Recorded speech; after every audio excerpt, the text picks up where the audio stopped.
Olá pessoal, tudo bem? Eu sou o professor Leandro Cordioli. Hoje estamos aqui para o nosso segundo vídeo da nossa playlist a respeito de política de Aristóteles. No primeiro vídeo, nós falamos a respeito da Constituição, do que é política, das ciências políticas e das comunidades políticas. Neste segundo vídeo, nós vamos falar a respeito do que é a cidade, o que é a comunidade política e quais as suas partes. Estou aqui com o professor Bruno, o professor Pedro e o professor Fábio, que integram a Academia Brasileira de Direito e Política.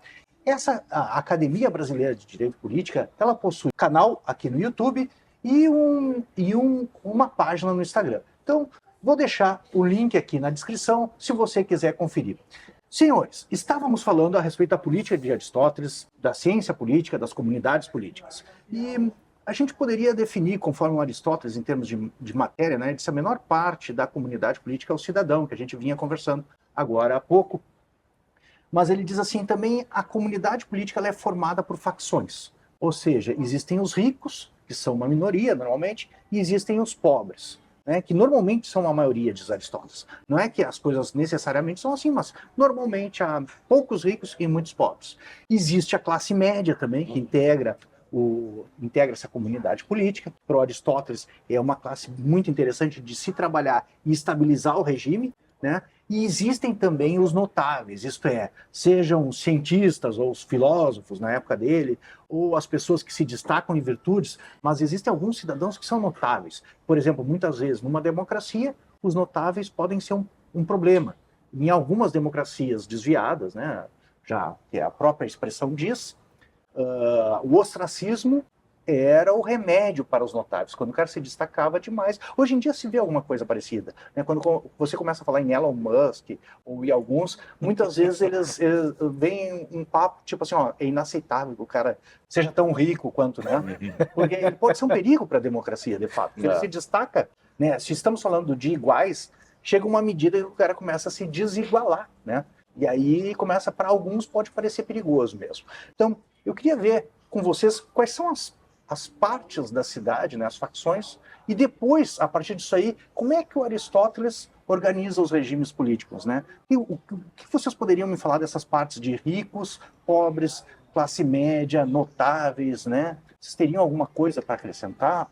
Se eu puder começar, acho que o primeiro aspecto, Leandro e colegas, que a gente tem que entender é que o critério do Aristóteles é duplo, né? Então, o corte não é só quem governa, porque essa é a pergunta constitucional fundamental, quem exerce o poder político, né? Mas o como governa, né? O quem e o como, o para quê, para qual finalidade, né? Então, com isso, o Aristóteles faz o que a gente enxerga como um julgamento de valor, né? Existem regimes bons e regimes ruins, né?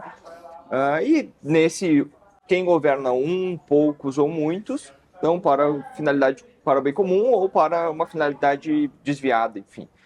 Isso nos dá 6 tipos de regimes, né? Mas o que me parece mais interessante não é olhar para os 6 tipos de regime, é o debate que vem a partir disso no livro, né? Porque chega um momento em que ele vem falar dos ricos e dos pobres. Então, rapidamente, aquela tipologia que parece estanque se transforma numa coisa muito mais complexa e na qual ele vai dizer, olha, no fundo, o que interessa é essa interação entre os ricos e os pobres. Porque esse é o embate político que acontece na comunidade política concreta. Tá? Então, toda a ideia de regime republicano ou de regime misto é uma tentativa de alcançar o melhor regime possível numa comunidade onde existem ricos e pobres. Então, integrando os interesses das duas partes. Né? E por isso que é necessária uma certa mistura das instituições que representam esses, enfim, o Maquiavel chama de humores, né? Esses humores, esses ímpetos, né? Esses interesses. Então, o que para mim é mais, e eu provoco vocês com isso, o que é mais interessante é que o melhor regime para Aristóteles é a união de 2 regimes ruins, né? Porque é a união do regime dos ricos com o regime dos pobres que faz um regime misto que é o que interessa, né? Que a politeia, na verdade, é um regime reto, mas ele é uma tensão entre os ricos e os pobres, né? Ok.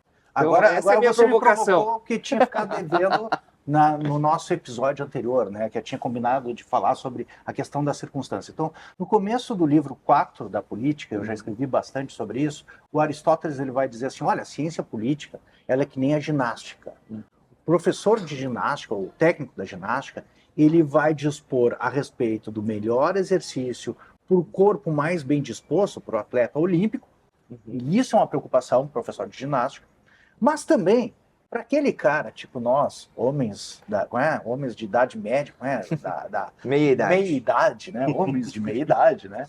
Que não somos lá atletas olímpicos, não temos mais pretensão de sermos atletas olímpicos, mas somos atléticos, né? O Leandro faz o tipo atlético, eu não... Tá bem. Somos atléticos, né? Então, um exercício que, assim, ó, não vai ser para o melhor cara lá, que vai correr nas Olimpíadas, ou vai nadar nas Olimpíadas, mas um pessoal que ainda consegue alcançar algum nível. Mas ele vai dizer, mas também é o mesmo professor da ginástica, a mesma ciência, que vai estudar a ginástica, que é aquele senhorzinho de 80, 90 anos, que quer manter a mobilidade, não tem mais condições de ser atleta. Hoje em dia, às vezes, o cara com 80 anos está começando uma carreira atlética, né? Hoje em dia as coisas são diferentes. Mas aquela pessoa que precisa, pelo menos, manter a mobilidade, e para ele, algum grau de exercício vai fazer um bem. Então, ele vai dizer, a política é a mesma coisa. A política ela tem que estudar o melhor regime para o melhor corpo de cidadãos, com o melhor território, com as melhores condições. E esse vai ser normativamente, assim, o absolutamente melhor, em grego, raplos. Sabendo que não existe. Sem qualificadores, não, eu discordo. É tipo assim, ó, se aconteceu uma vez, e no caso dele, Alexandre Magno, né? Pode acontecer de novo. Então, tipo, em Aristóteles, o melhor regime ele não é uma utopia. Platão é uma utopia. É algo platônico, não realizável. Mas em Aristóteles é possível, mas é raro. Ele mesmo diz, é raríssimo, mas é possível. Não é irrealizável. É possível de ser alcançado, mas é muito difícil. Agora, dado que esse é muito difícil, aliás, conseguir poucos virtuosos, quiçá um que se sobressaia como um deus perante os demais seres humanos em virtude. Então, né, até mesmo nesse caso seria difícil, né? E diante disso, ele vai, que nem você colocou, e o Fábio havia colocado também anteriormente, eu acho que o Pedro também, já que não conseguimos esse absolutamente melhor, normalmente, pelo menos é raríssimo, eu acho que vamos estudar o que é, pelo menos, viável ou realizável, e depois, até um grau maior, ele tem palavras para isso, que é dinatum, que é o possível, adinatum é impossível. Ele diz assim, ó, vamos estudar pelo menos o que é possível, e se não conseguimos o que é possível, que tipo, possível, na minha classificação, seria um regime misto, né? E aí, se não conseguimos o que é possível, que é um regime misto, né? E aí, integrando tanto o que é mais ou menos o que a Constituição brasileira tentou fazer, se a gente for pegar os tipos específicos, né? Integrando uma realeza, uma aristocracia, uma oligarquia, uma minoria e a maioria, forma a contemplar no poder os interesses dessas facções, mas também, se não se consegue isso, um meio termo entre oligarquia e democracia, porque aí você consegue contemplar os interesses dos ricos e dos pobres, ou pelo menos o menos pior de todos, que seria uma democracia que ainda, ou politeia, né, que seria um regime tanto a democracia, que seria um regime desviado, ou uma politeia, que não é um regime desviado, mas ainda assim é um regime da maioria, né, que visa o bem comum. Nesse caso, a gente ainda seria melhor que, por exemplo, uma tirania ou uma oligarquia. Então, em algumas situações, sair de uma situação de demagogia, de tirania ou de oligarquia e passar para um regime desses, né, que não é o problema da polissemia da palavra democracia. Que não é nosso regime, ele não é uma democracia pura. Ninguém gostaria de viver numa democracia no Brasil, inclusive. Sim, porque, nesse sentido puro, né, da expressão, porque teríamos que sortear os juízes entre todos os cidadãos, teríamos que sortear os legisladores, porque sempre que você começa com votação, por exemplo, o nosso poder judiciário, ele tem a questão política do quinto constitucional, mas fora isso é concurso público. Esse não é um critério democrático, esse é um critério aristocrático, que busca os melhores, pelo menos, aprovados dentro do concurso, né? Sabe? Qual é a democracia essa Ou que é um regime, né, Que democracia é essa que é um regime desviado, para ficar claro? É um regime em que a maioria governa para a maioria em detrimento da minoria. Perfeito. E ninguém Não vai são discordar todos que que contam. esse é um regime degenerado, não é um É. regime bom, não é um regime reto. Não é um regime que visa o bem comum, visa Sem apenas o dúvida. interesse de Sem uma dúvida. parcela, É. explorando ou excluindo Sem outra dúvida. parcela Sem da dúvida. população. Então, assim, além dos pobres e dos ricos, é importante que há também os bons e os não tão bons. Sim. Os bons e os maus. Tá? Então, assim, o melhor regime possível para Aristóteles é um regime em que todos participam de alguma maneira do governo das coisas comuns, pobres e ricos, por isso é um regime misto, mas é também um regime em que os melhores dão o tom. Isso a gente não pode esquecer, né? E eu acho que Isso é bom. nisso há uma certa ruptura, quanto a isso há uma certa ruptura a partir da modernidade, né? Há uma espécie de nivelamento por baixo da política para que não haja a necessidade, né, dessa consideração da virtude no arranjo político. Aristóteles não chega a isso, né? Aos regimes retos e desviados, e em todos os regimes retos, de alguma forma, os melhores dão o tom. Sim. Mas com o governo de todos. E todos, inclusive, os melhores, submetidos à lei. Isso a gente não pode deixar de lado aqui. Né? Que é, aí a gente está falando da tradição do constitucionalismo, porque Aristóteles diz o seguinte: ainda que houvesse alguém de transcendente virtude que fosse melhor nos governar sem nenhum tipo de limite, seria difícil esperar que todas as pessoas reconhecessem isso e consentissem com um governo assim, de tal forma, ilimitado. Né? Então, diz, olha, o melhor é um governo do qual, de alguma maneira, todos participam, com alguns dentre os cidadãos que talvez, sendo possível, sejam os melhores, mas limitados pela lei, né? Porque é a lei que traz o elemento da racionalidade para o regime político. Perfeito. Então, a lei é aquilo que, digamos assim, neutraliza a tendência de cada um a procurar os próprios interesses e permite, portanto, que haja um convívio comum entre pessoas que possam, apesar da vida em comunidade de alguém governar com mais proeminência, continuar sendo todos livres e iguais. Então, perfeito. esse ponto é um ponto que me parece muito atual. Eu do pensamento colocaria de Aristóteles. o que você falou com de forma diferente, digamos assim. Estou ratificando o que você falou, mas com duas passagens dele, que mesmo quando ele vai buscar o apelo da Assembleia, porque submeter algum assunto à Assembleia, ele diz, nesse caso, as virtudes de um superam os vícios de outro e se compensa. Então, o problema que um tem, como está sendo debatido em Assembleia, vai ser superado pelos vícios de outro. Então, é exatamente assim, o melhor governo. Já que não conseguimos notáveis ou virtuosos para darem o tom, pelo menos em Assembleia, né, numa situação que não seria a melhor, mas a viável ali, pelo menos ali os vícios de um são sobrepassados pelas virtudes do outro. Porque o governo da lei, ele modera essa tendência das partes da comunidade de fazer valer o seu interesse sobre os interesses dos demais. O Aristóteles pautou o Estado de Direito, porque ele deu aquele enunciado que ele dá na ética e dá na política também, que é melhor o governo da lei é o governo dos homens. E ele explica, inclusive, na ética, é melhor o governo da lei porque apelar à lei é apelar à razão. Isso. Porque os homens, quando fazem a lei, estão distantes dos seus interesses. E quando eles vão julgar uma situação, e julgam pessoalmente, não legalmente, eles conseguem ver como eles vão ser favorecidos ou prejudicados, ou seus amigos e inimigos serão favorecidos ou prejudicados naquela situação específica. E se ele apela a uma medida neutra que está na lei, que foi escolhida numa situação em que ele estava distante das circunstâncias, ele está apelando a algo da razão, a algo racional, que nem você muito bem apontou. Então, apelar à lei é apelar à razão. Apelar vale discutir. ao julgamento pessoal na circunstância, muitas vezes é apelar às paixões, né? Perfeito. Aí vale discutir o que é essa lei, né? Porque na filosofia política clássica, mas também na prática política antiga, existe uma diferença entre lei e decreto. Né? Sim. Muitas vezes o que nós chamamos de lei, na compreensão, por exemplo, de Aristóteles, era apenas um decreto. Né? O que é o decreto? O decreto é a expressão de uma decisão política da maioria que no momento tem esse poder de decidir. Né? Esse governo das leis que a gente vê em Platão e Aristóteles é um governo de leis, digamos, mais estáveis. Né? Talvez do que nós poderíamos chamar de leis constitucionais, né? Ou do que nós chamamos em termos formais de Constituição. São leis mais estáveis, são leis que estão para além da disponibilidade política para além da disposição daqueles que governam e até mesmo da assembleia da maioria dos cidadãos. Tá? Porque elas constituem essa ordem perfeita, o justo político do qual falava o Bruno, é a parte da comunidade. indisponível da ordem. A parte indisponível.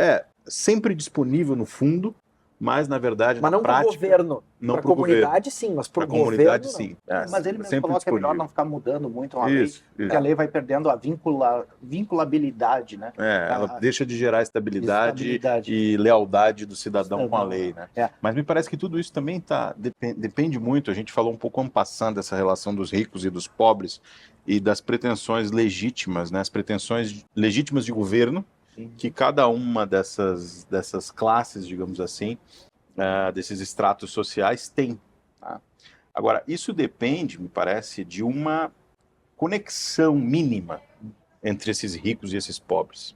E essa conexão mínima entre esses ricos e esses pobres, ela depende, primeiro, de um interesse aristocrático pelo modo de vida de quem não é aristocrático, pelo modo de vida dos pobres, né? E de uma classe média.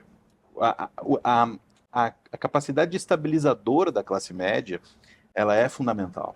E me parece que a lei, como um mecanismo de moderação, de estabilização, de criação de uma certa ordem possível dentro daquela comunidade, ela se dirige àquela conduta que é média, né? E, portanto, ela depende de uma classe média mais viva, mais pujante, mais sólida. Quando você vai perdendo a conexão entre o governo dos ricos e o dos pobres, entre os ricos e os pobres, o modo de vida dos pobres já não interessa, o rico não conhece, é algo completamente diferente, né? Quando essa classe média ela vai se achatando e vai perdendo espaço dentro da esfera pública, ela vai perdendo a capacidade de ver os seus hábitos, os seus costumes refletidos no governo, você começa a ter uma ilegitimidade mais patente do governo. Por quê? Porque a classe média ela salvo o melhor juízo, a expressão mais fiel, me parece, ou ela espelha de maneira mais clara o modo de vida do regime. Tá? Pedro, isso é interessante. O modo de vida do regime, da comunidade, né? Porque o regime é o modo de vida. Esse aspecto que tu traz da classe média e dessa compreensão, né, do modo de vida dos ricos e os pobres e essa necessária conexão existente, eu gosto muito de citar os intérpretes da Revolução Americana. Eles usam, quando o Madison lá no Federalista número 10 discute o problema das facções, que é o problema que nós estamos discutindo aqui, vários comentadores usam a expressão clivagem transversal para explicar o que o Madison está dizendo. Que na verdade é o problema, a questão da classe média que nós estamos tratando aqui. O que é a clivagem transversal? Como é que o Madison, né, como é que a modernidade resolve esse problema? Pelo menos a modernidade baseada na tradição do federalista nos Estados Unidos. É mais ou menos o seguinte, olha, eu não posso ter facções que se repetem sempre em todos os temas. Então, assim, eu não posso ser, nós quatro aqui, sermos todos do Rio Grande do Sul, todos gremistas, todos a favor da opção A, todos contra a opção B, porque isso faz com que o poder seja exercido sempre pelos mesmos grupos, né? O que resolve o problema das facções é o seguinte: bom, eu sou gremista, tu é flamenguista. Cara, hoje, né, ontem de noite nós não estávamos vendo o mesmo jogo. A diferença é um bem no final. Mas ela é uma diferença, ela é transversal. Sim. Né? No item 1 eu tô aliado contigo, no item 3 eu tô aliado contigo contra ele. Entende? Isso faz com que... Isso neutraliza as facções. Que as facções não se repitam. O problema da facção não é que exista uma maioria num tema. Não, essa isso é uma preocupação grande do Aristóteles. O problema é que a maioria seja sempre a mesma. Então, claro. A gente precisa estar em posição de livre e igual. Eu preciso estar na posição de vencedor e perdedor em vários temas. Se eu sou sempre perdedor sistematicamente, aí eu não pertenço mais a essa comunidade. Você não tem a expectativa de vencer. Quando você não tem a expectativa de vencer, nunca você não faz parte da comunidade. Aristóteles, que ele tem aquela passagem que certamente vocês lembram, né? É aquele aspecto que o Aristóteles coloca, né, que é tão necessária a participação. Ele vai dizer assim, ó, cara, os ricos, eles têm dinheiro, eles não querem se incomodar com política. Eles devem ser punidos se eles não forem nas assembleias. E os pobres, cara, eles querem ganhar dinheiro. Eles não querem perder tempo com política. Porque eles precisam ganhar dinheiro para sobreviver, então eles não querem se afastar dos seus negócios. Então, eles devem ser premiados e remunerados para ir na assembleia. De certa forma, o elemento da paixão é mais presente em quem está nos extremos. Então, a forma de convencer o cara a participar, que na verdade, assim, uma coisa é o interesse do cara, que é gozar dos prazeres da vida com o seu capital, com as suas propriedades, não é o capital aqui, mas com a sua riqueza, e o outro ganhar o sustento da vida. Esse é o interesse do cara imediato.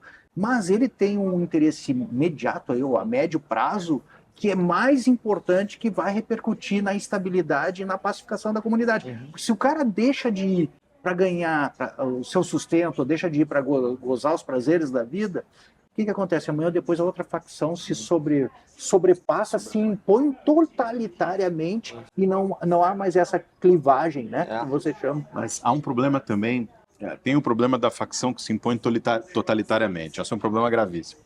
Mas tem também um problema que eu identifico no federalista, e que acho que tem origem em Aristóteles, que é o problema de que as facções elas são tão múltiplas e elas têm interesses tão distintos, elas são minoritárias, mas elas se impõem todas na condição e na qualidade de minoritárias. De modo que aquele interesse difuso, né?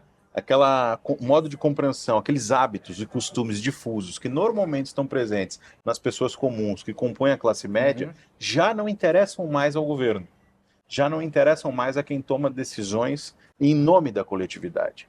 Ou seja, está todo mundo respondendo a distintos e pequenos interesses, todos facciosos, mas múltiplos. Nenhum desses interesses se sobrepõe ao outro totalitariamente, mas no fundo continuam sendo interesses e que impedem uma percepção de que há outros interesses difusos e que, na verdade, são esses interesses difusos, não representados por determinados grupos, que constituem o solo, a base, a ordem da comunidade, que permitem que essa comunidade tenha uma estabilidade. Que seja uma comunidade. Que seja verdadeiramente uma são comunidade. Facções em guerra. Isso. E essas facções em guerra. Então, por exemplo, um governo de minorias, ou uma utopia de representação de todas as minorias possíveis dentro de uma assembleia representativa. A mim me parece problemático. Por que me parece problemático? Porque não necessariamente esse conjunto imenso de minorias, sejam elas discriminadas ou não, como a gente discute hoje o tema das minorias. Você pode pensar na minoria pró-armas, na minoria do agro, na bancada disso, na bancada daquilo.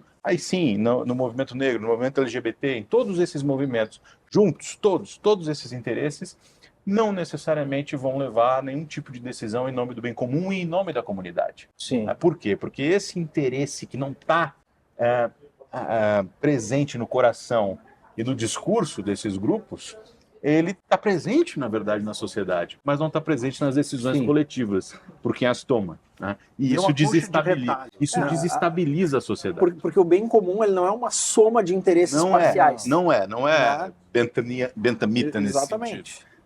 Senão botava todo mundo na praça e saía o bem comum dali. Claro, não sai. Não acontece. O Rousseau ele tinha um esquema assim, né? Que a democracia tinha que ser direta, cada um subir no telhado lá da sua casa, submeter a votação e cada um votava, cada um sem representação, né? Mas... Bom, deixa eu... Porque eu comecei... Eu fui buscar no livro, né? Sim. Eu comecei com essa provocação. Não há lugar melhor para... O livro que eu estou falando é a Política do Aristóteles. Isso. Isso aqui está no capítulo 6 do livro 4, tá? Que é a nossa discussão aqui. Eu comecei dizendo que a politeia é uma mistura de dois regimes desviados. Eu disse isso porque o Aristóteles diz o seguinte aqui, ó. Depois de haver explicado a causa de nossa maneira de classificar, então depois de ele ter feito toda a divisão dos 6 regimes, cumpre-nos agora tratar da forma constitucional de governo, que é a politeia, né? Seria a terceira aí na ordem. Sua natureza se mostrará mais claramente após havermos definido as características da oligarquia e da democracia, coisa que ele fez no capítulo anterior. Tá?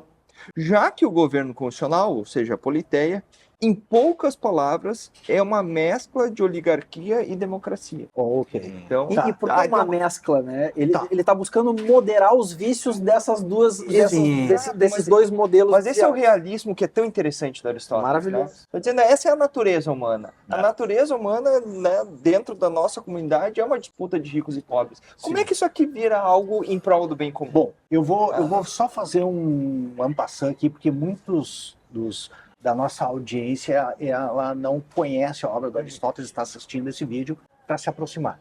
Então, eu só vou colocar as 6 formas e a gente segue a partir desse ponto. Perfeito. Tá bem? Então, o Aristóteles, inclusive ele coloca, né, já na época dele já era antiga essa classificação, né, de se classificar as modalidades de regimes políticos ou de formas de disposição das instituições de governo numa comunidade política, no governo do um, dos poucos ou dos muitos, né? Ou de todos. Então, o do um, quando é exercido para o bem comum e de acordo com a virtude, é um governo real, é a Basileia. Quando ele é a gente poderia chamar de monarquia. Talvez. Assim, para trazer para uma linguagem mais conhecida. Uma diferencinha dependendo do autor, mas no Aristóteles eu acho que dá para chamar de Basileia, ou de governo real ou monarquia. Tudo bem. Agora, porque ele se distingue do pior. E esse, que nem o Fábio colocou, em circunstâncias raríssimas, segundo o Fábio, não realizáveis, mas certamente raríssimas, né? Quando o cara sobrepor aos demais em virtude, realmente todos reconhecerem isso e puder governar, porque tem uma questão de capacidade que ele coloca também, esse é o melhor em absoluto, sem qualificantes, porque ele vai dispor o que é de virtude para todos. Quando um governa para os seus interesses particulares, não de acordo com a virtude, mas como um déspota, né, como um senhor tratando os súditos ou os cidadãos como servos, não como cidadãos, esse é o tirano. E esse, que é o contrário do melhor de todos, é o pior de todos os regimes, o tirano. Perfeito. Depois, o governo dos poucos é quando, segundo a virtude, os melhores governam para o bem comum, os aristocratas, Aristóteles os melhores, Kratos os melhores no poder, ou quando os poucos, os oligoi, governam, estão no poder, segundo a riqueza. Então, uns valorizam, nesse caso, os poucos, né, o grupo pequeno, valoriza a virtude e a nobreza, e o outro grupo seria governando de acordo com a riqueza, não para o bem comum, mas para os seus interesses particulares, né, querendo explorar os demais para se tornar mais rico. E, finalmente, quando todos ou a maioria governa para o bem comum, teríamos a politeia, né, que é um regime ainda, não é um regime desviado. A questão do desvio aqui, o Aristóteles ele alinha os argumentos quantitativos e qualitativos. Então, o quantitativo é poucos e muitos, e o qualitativo é para o bem comum, é bom, para os interesses particulares da classe governante, é desviado, é ruim. Então, quando a maioria ou todos governam para o bem comum, nós temos uma politeia.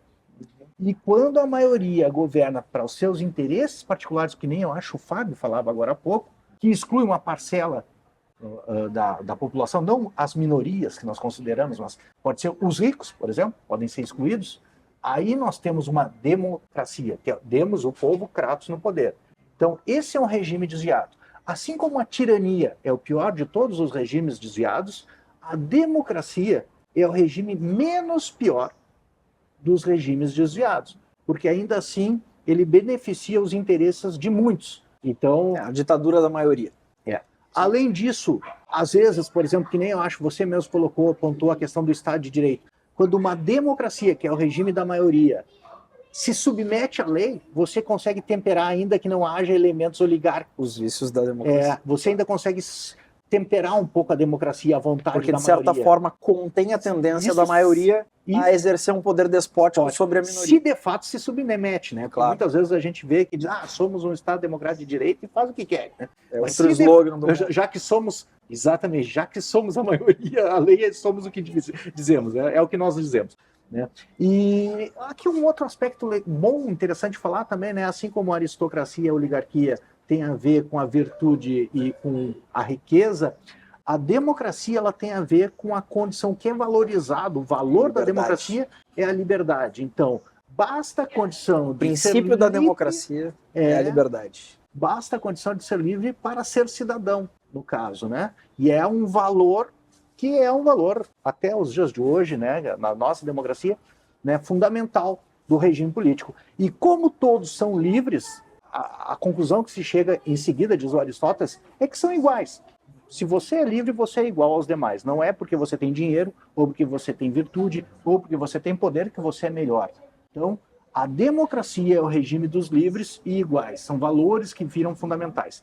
Muitas vezes o Aristóteles critica essa questão da liberdade, porque muitas vezes isso vira uma licenciosidade quando excessiva, né? Entra num círculo vicioso de mais liberdade, mais liberdade, mais liberdade, e isso descamba. Bom, tem mais algumas coisas que vocês quiserem fazer considerações, né? Que a gente entra com a classe média, que a gente não fala, que o Aristóteles valoriza muito, e com os demagogos, né? Que são perigos da democracia. Deixa eu provocar então com a questão da classe média, por favor. Porque já que o Pedro trouxe o livro aqui, eu estou buscando algumas passagens. Aqui no mesmo livro quarto, né, agora é o capítulo 9, que é onde ele fala da classe média, tá? Porque a primeira percepção que nós temos do Aristóteles ao fazer essa tipologia que tu apresentaste, Leandro, é justamente essa de ver a monarquia, ou o governo real, enfim, como melhor. Só que esse é o começo do livro, né? Então, o texto, ele é muito mais denso do que isso, né? E as provocações de Aristóteles são muito mais complexas do que simplesmente um quadrinho que nós podemos resumir em 1 minuto. Tá? Então, ele começa a dizer, olha, tá bem, mas como as coisas realmente funcionam na prática? E aí, essa é a passagem, né? Porque a gente está dizendo, o Aristóteles diz que a monarquia é o melhor regime. Tá, mas aí tem uma passagem que diz assim, é igualmente claro que a comunidade política administrada pela classe média, que é isso que nós estávamos falando, é a melhor. Então já não é mais a monarquia, tá? Mas é que tem aquelas classificações, né? A melhor em absoluto ou a melhor diante das circunstâncias. Exato, mas é isso que a gente tem que compreender, perdão. Então, a comunidade administrada pela classe média é melhor. E que é possível governar bem as cidades nas quais a classe média é a mais numerosa. E de preferência mais forte que as outras duas classes juntas, os ricos e os pobres, tá? Ou se assim não for, pelo menos, né, mais forte do que qualquer uma das duas isoladamente, pois ela pode fazer pender a balança a favor daquele que for mais fraco, né?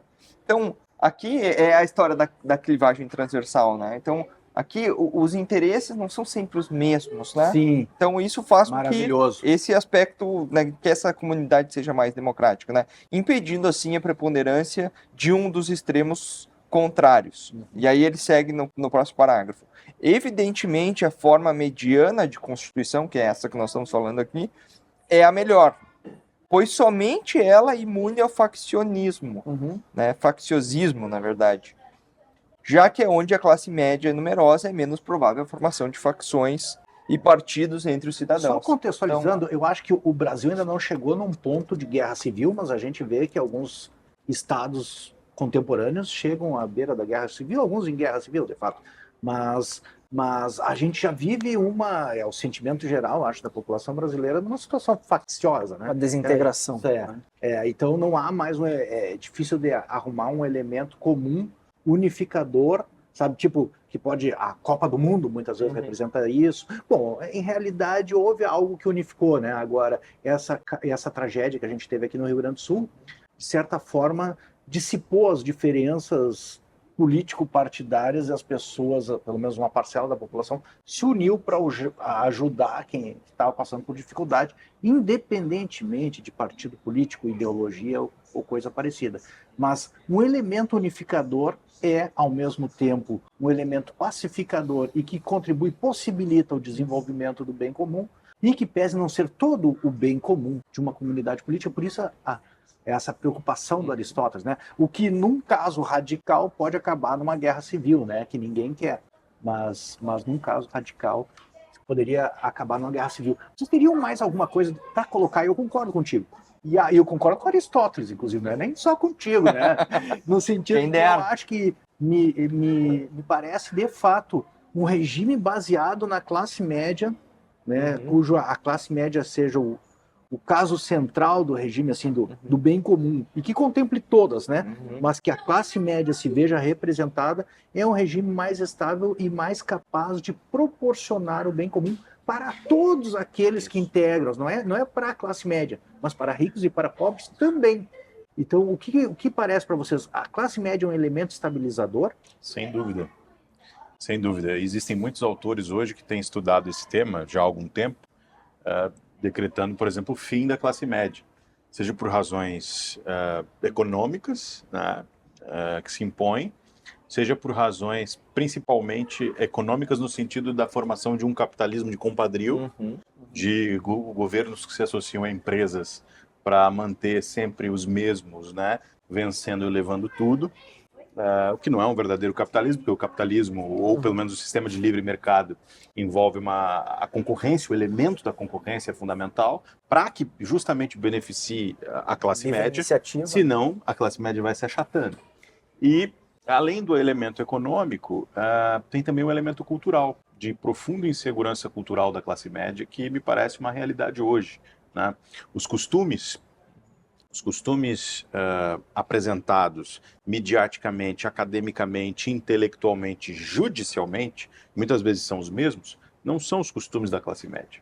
Não é um modo de vida da classe média. Então, a classe média, nesse sentido, se sente alijada daqueles que efetivamente comandam. E aqueles que efetivamente comandam estão mais preocupados em desenvolver costumes estrangeiros no sentido de que não conectados com a realidade e o modo de vida brasileiro, do que propriamente se interessar por como vive a classe média, para quem eles governam e para quem as suas decisões, mesmo as judiciais, né, elas se dirigem, elas se destinam. Então isso claramente provoca uma desintegração social baseado num processo de humilhação da classe média. Tem um autor de um livrinho amarelo, quem me indicou foi o Barzotto, Christopher Guilly, eu acho, ou Guilly, O Fim da Classe Média. É um livro amarelo bem pequenininho. Ele começa o livro dizendo algo assim: nunca a classe média foi tão humilhada pelas elites, pela elite urbana escolarizada. A elite urbana escolarizada, com seus hábitos e costumes que só tem sentido, né, entre eles próprios, entre a própria elite urbana escolarizada, simplesmente não tem interesse naquilo que é por isso o que você fala, eu acho que é perfeito para a situação do Brasil, e eu vou falar porque é público, está na internet, né? Mas aquela professora da USP, a Marilena Chauí, tem aquele vídeo famoso em que ela diz: eu odeio a classe média. Porque a ideia é exatamente essa, né? A classe média é um elemento, como é que eu vou dizer, não é um elemento hoje, sob o ponto de vista do que temos hoje no Brasil, conservador, estabilizador da ordem, não revolucionário. Conservador, não no sentido, ele é conservador no sentido de estabilidade. Então, se o cara quer fazer uma revolução, tem que solapar os valores da classe média, porque senão não sai a revolução. Mas o Lenin sabia disso, né?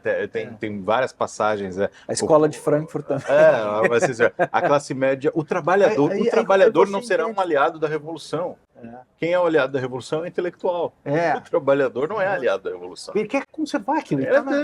O modo de vida dele, ele trabalha, quer sustentar a família, vão destruir ir na igreja. Para onde? Ter família, né? Claro, uma coisa assim. Então, isso é bem interessante como essas categorias aristotélicas explicam, inclusive, os processos políticos atuais. Né? Explicam. Está certo. Bom, senhores, eu acho que com isso nós podemos encerrar esse segundo vídeo, esse segundo episódio, e agora, no terceiro e último episódio, vamos falar do livro 7 e do livro 8 da Política de Aristóteles, onde ele explora o melhor regime em absoluto. Mas eu também deixei reservado aqui um espacinho para a gente falar a respeito da tirania e da demagogia. Então, conto com vocês no próximo episódio. Um grande abraço e votos de uma boa semana, professor Leandro Cordioli.